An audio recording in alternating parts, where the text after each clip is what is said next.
ketemu sama kakek-kakek pakai sorban, berambut jenggotnya putih segini sedada, sampingnya itu macan putih gede banget. Dari tadi di base camp dia itu udah diikuti nenek-nenek, mukanya rusak. Dia disuruh tinggal di sini, diminta dia sama si nenek tadi.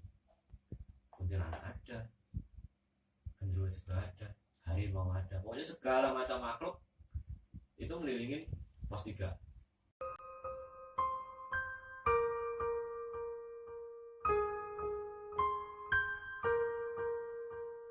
Assalamualaikum warahmatullahi wabarakatuh. Jumpa lagi bersama saya Novian Haris di konten ngopi bareng. Kali ini saya ditemani sama Afan, pendaki gunung asal Sukoharjo yang kemarin di Instagram katanya memiliki pengalaman naik Sindoro. Lawu. Oh, yang Lawu. Karena ada dua versi, satu Sindoro, satu Lawu, tapi kita mau satu-satu dulu. Kemarin di Instagram DM saya katanya punya pengalaman yang menarik mengenai Gunung Lawu. Coba diceritain itu kira-kira tahun berapa? Tahun 2020. 2000 kemarin? Kemarin waktu 17-an. Mulai berangkat dari sini ya? Dari sini pagi jam 8 kita berangkat dari sini. Kebetulan teman yang kita anggota 13 orang. Itu rame-rame? Rame-rame. Kebetulan pendaki baru 2 cewek semua. Terus yang teman 3 dari Sragen ke base camp Semorosewu duluan. Registrasi Semorosewu. Kita nyusul sampai sana kurang lebih jam setengah 10 karena event 17-an rame. Terus kuota juga dibatasi. Dulu 2020 masih 1.500 orang. Kalau nggak 800 ya. Itu kita berdesak-desakan. Alhamdulillahnya dapat registrasi, dapat kuota. Kita registrasi. Jam 11 kita mulai trekking. Tapi sebelum trekking dikasih briefing dulu sama petugasnya sana tentang ya pertama menjaga kesopanan, etika, terus jangan merusak alam lingkungan lah intinya. Saat itu kita berangkat sampai di pos 1, pos 2 masih aman. Setelah itu rombongan 13 orang dibagi menjadi 2 karena yang belakang itu ngikutin yang mendaki baru, yang depan itu kita fokus cari tempat ngecamp soalnya kan rame. Nah, setelah sampai kita berangkat dari pos 2 itu jam 2 karena pendakian Semorosewu treknya terjal batu terus kita jalan santai kurang lebih jam 4 lah, jam 4 setengah 5 kita sampai pos 3. Kita nunggu yang rombongan bawah. Nah sampai maghrib ditunggu kok nggak datang, belum datang. Akhirnya kita masih nunggu. Setelah azan maghrib pas itu teman yang dari Sragen 1 kan, maaf tadi yang di pos 2 kan ada yang sakit yang baru, merasa badannya kurang enak. Nah, tasnya dibawa teman saya, bawa naik gantian tas yang pakai ransel biasa sama yang tas karet tadi, yang tas karetnya dibawa. Nah sampai di pos 3 itu yang anak Sragen, dia sampai pos 3 terus bilang gini, Mas tasnya teman saya tadi mana? Tak balikin ke pos 2, mau saya bawa ke pos 2. Loh kok dibawa ke pos 2 kan gitu. Tadi Mas Sony bilang, kan ada temen yang namanya Mas Sony anggotanya, Mas Sony bilang karena kondisinya tidak memungkinkan dikembalikan ke pos 2. Saya bilang ini kok dikembalikan ke pos 2, harusnya kan ditunggu di jalur pendakian nanti kita jemput kan gitu. Terus akhirnya teman saya yang namanya Anggit punya inisiatif, Pan ayo ikut aku jemput nih di pos 2. Akhirnya jam 6 itu kita jemput di pos 2, lari lari sampai di pos 2 nya setengah jam lah. Pos 2 setengah jam kita sampai sana. Kondisinya sebenarnya kalau dibilang sakit nggak begitu parah. Nah, kita di situ ngopi-ngopi dulu, terus kenalan sama teman-teman dari rombongan Gojek Jakarta. Setelah 1 jam kita packing tenda, logistik sama perlengkapan kita bawa.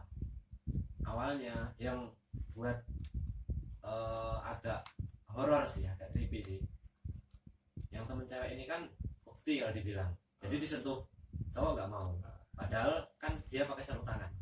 Awalnya biasa aja, ketika 15 menit perjalanan dari pos 2 ke pos 3 itu udah jam 7 malam, dia misah terus, misah.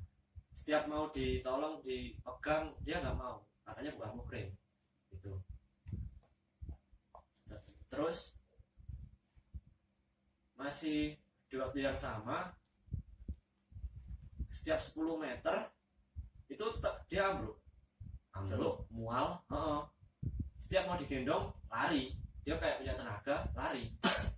Satu tikungan ambruk lagi.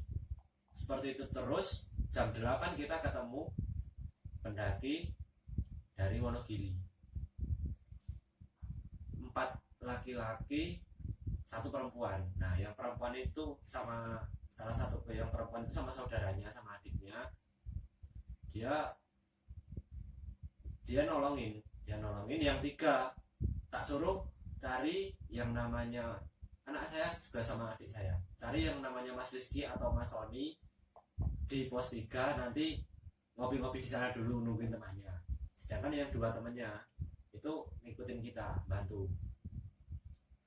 Nah dia itu dibujuk, dikasih obat, nggak mau. Pokoknya istilahnya dia itu mintanya misah terus, misah dari rombongan, karena udah emosi. Jam 8 lebih 15 kita ketemu sama Polhut waktu itu, tugas polisi hutan. Solusinya polisi hutan itu dibawa turun ke bawah, karena udah setengah perjalanan lebih. Di atas saja Pak, kita bilangnya ini, di atas saja, nanti di sana ada teman-teman udah nyiapin pertolongan pertama gitu. Akhirnya nekat.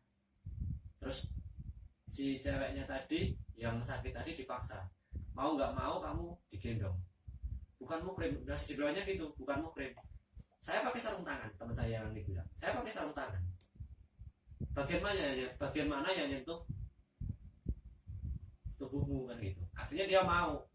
Ya setiap 1 tikungan berhenti, karena kan gendong.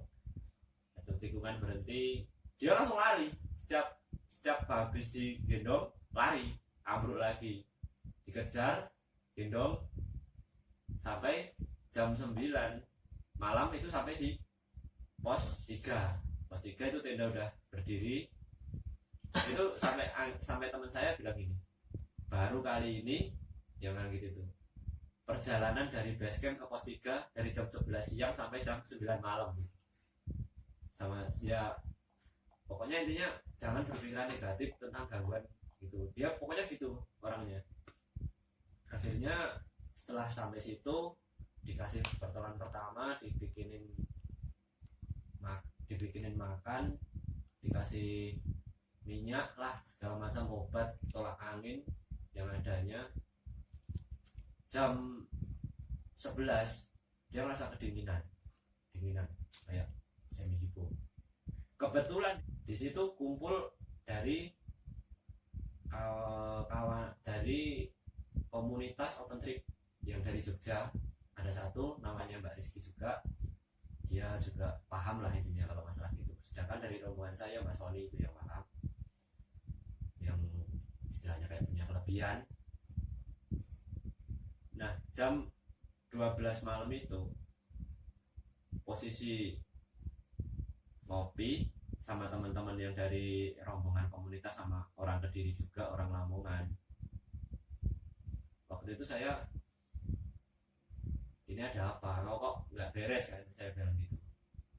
Anak yang cewek tadi.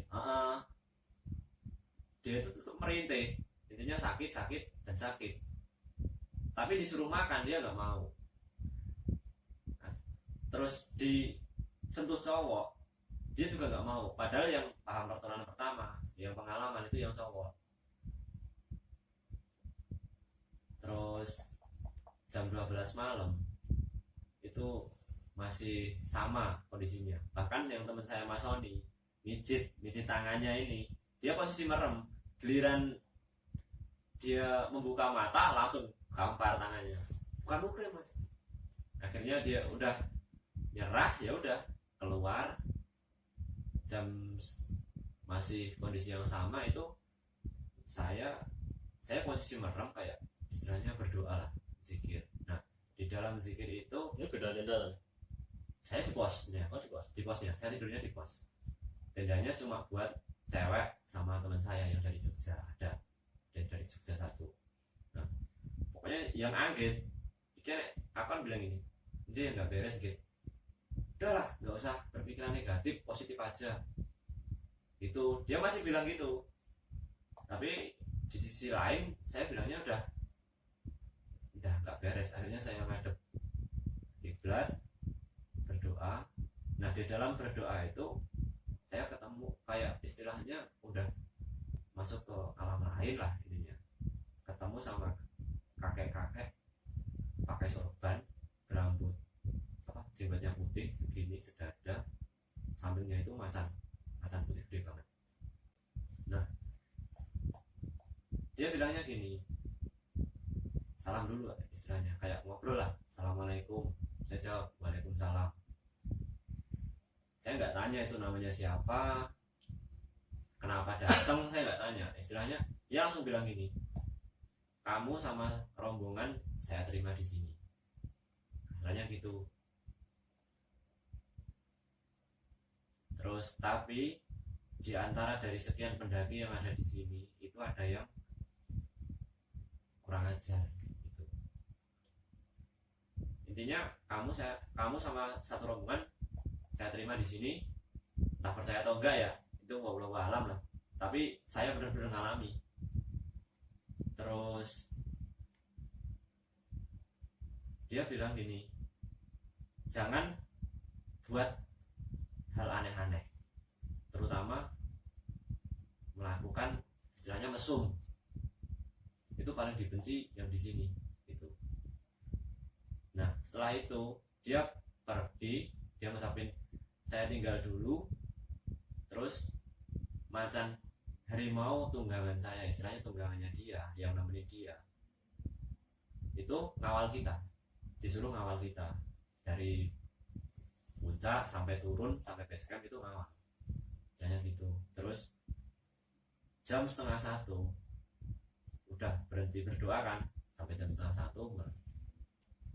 Jam 12:30 itu dia udah, yang cewek tadi itu kayak teriak tapi nggak teriak lah, intinya kayak terus merinding gitu. Akhirnya saya udah nyerah, disentuh cowok nggak mau, disuruh apa.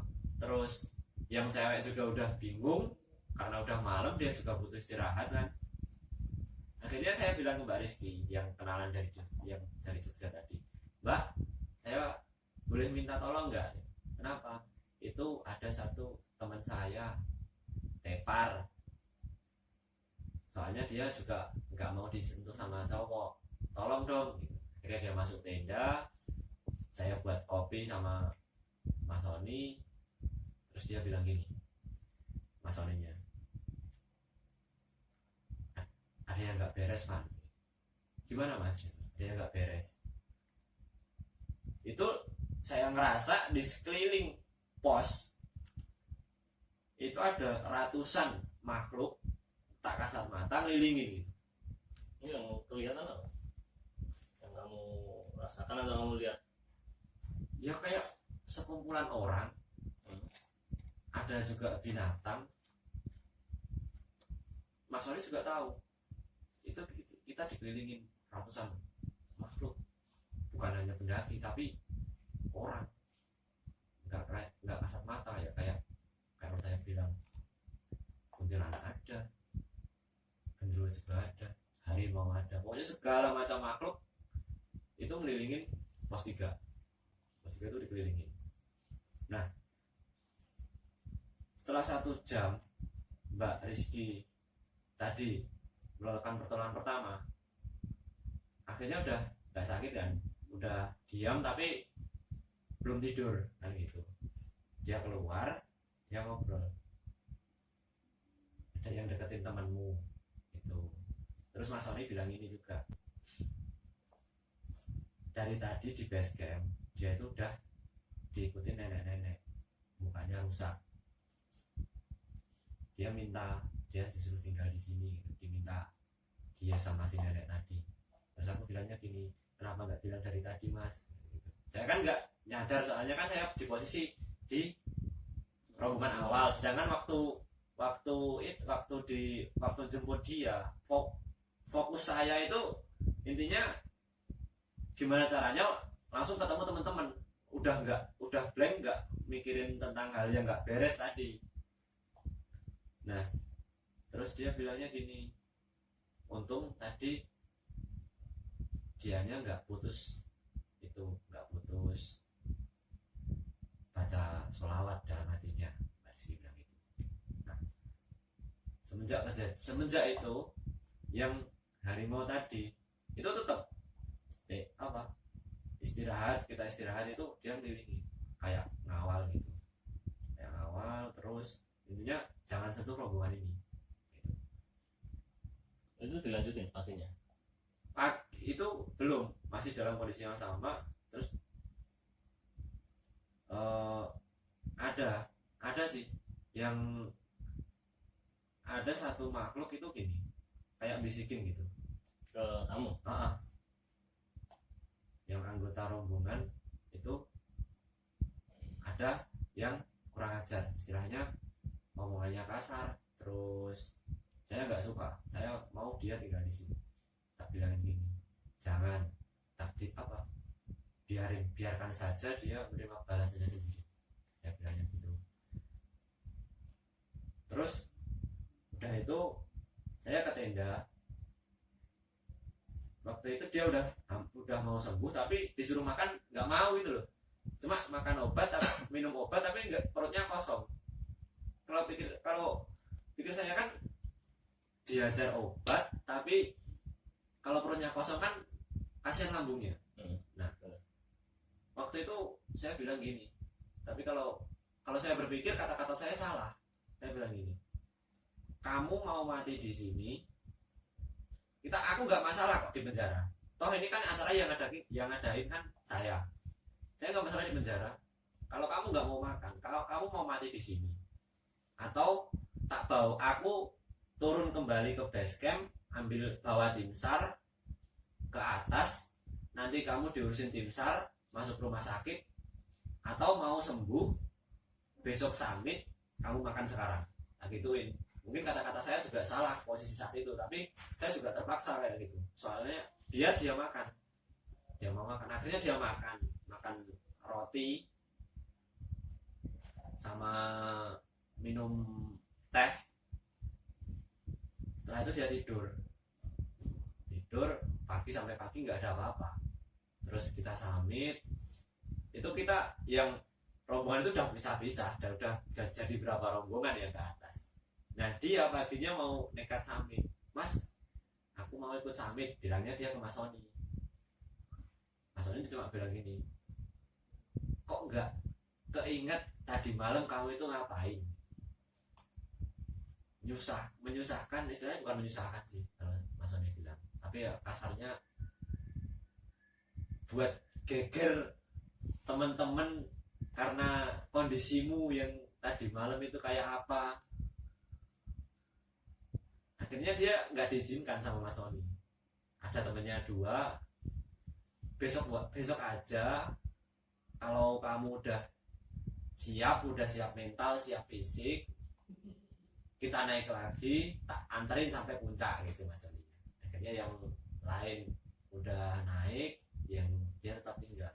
Nah, selama perjalanan itu, ya itu tadi kayak ada yang ngikutin tadi, yang harimau tadi. Nah, sampai puncak bisa kita bertahan 1 jam foto-foto lah.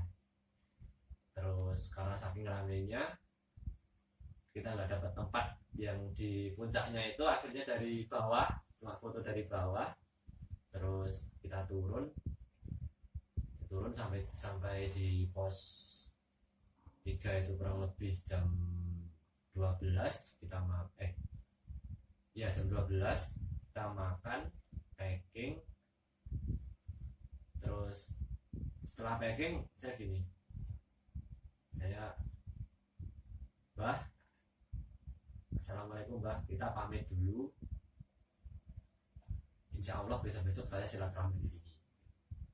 Nah, kita turun sampai di base camp jam 4. Nah, kemarin waktu kita ke laut bulan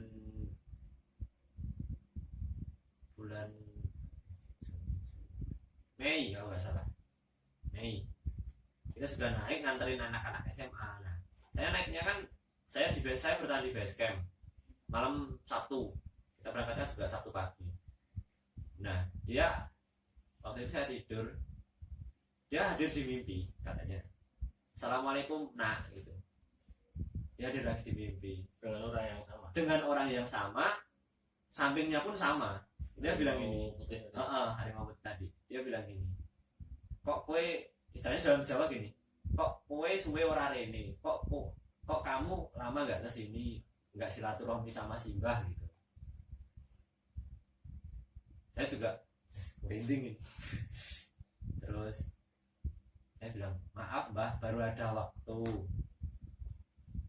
Oh ya, kamu saya terima di sini seperti biasa, jangan aneh-aneh, jangan neko-neko, tetap sopan lah gitu. Nah, kita naik juga, terus ketemu sama pendaki asal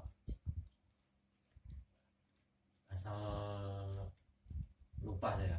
Dia bilang ini, kan saya cerita tadi malam saya ketemu ini, oh itu sih siapa yang Raja Majapahit, yang Raja Majapahit, Brawijaya 5, kamu ditemui Brawijaya 5.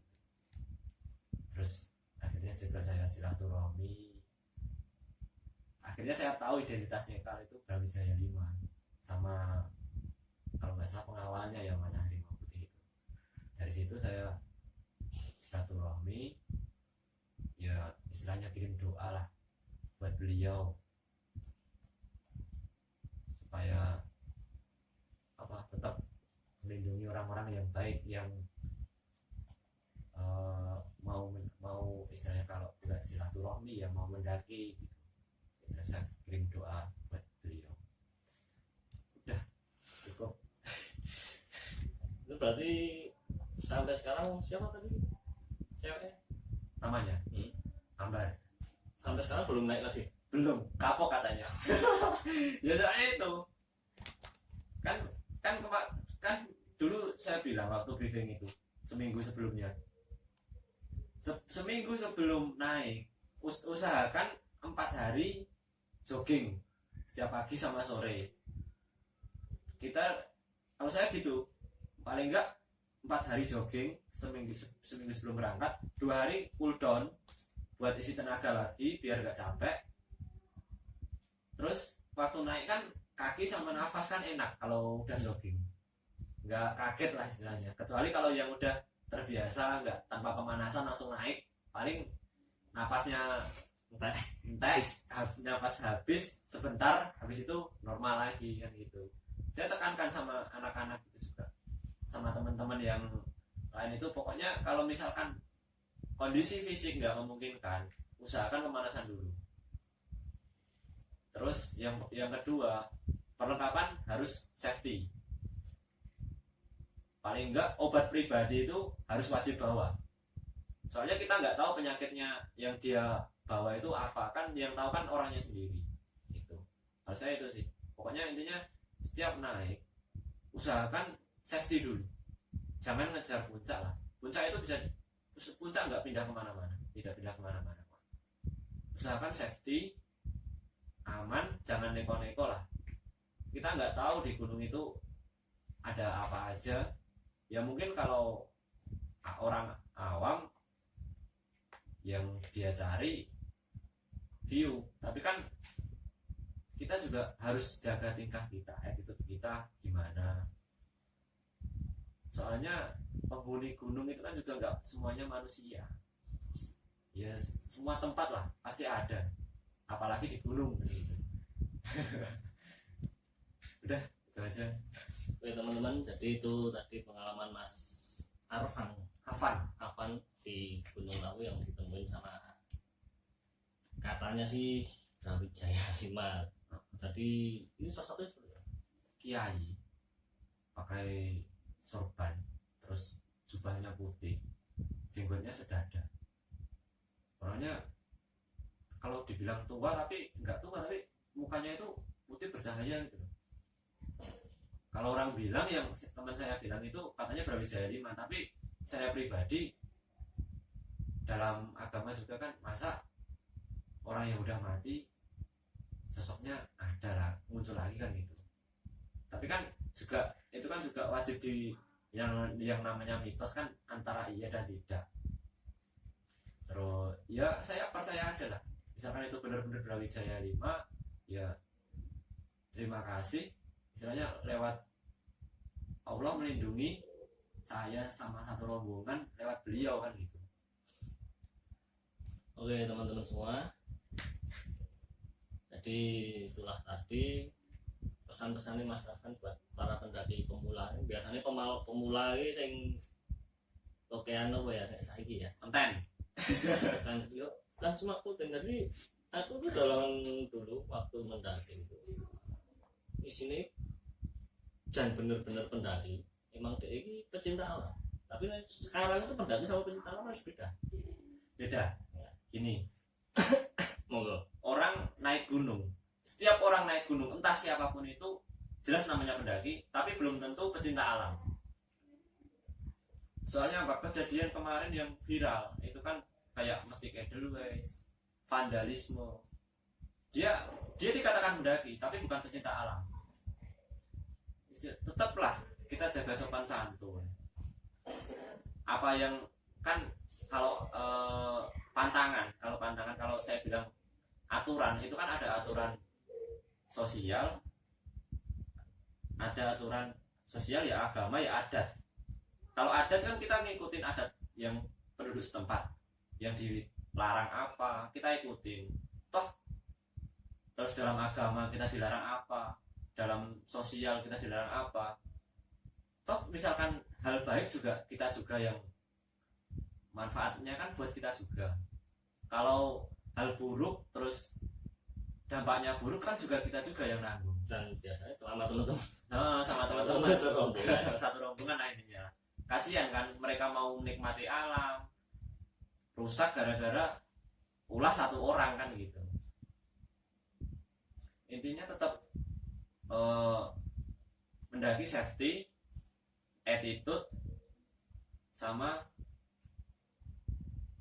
jangan berbuat hal-hal yang negatif. Ya, itu aja.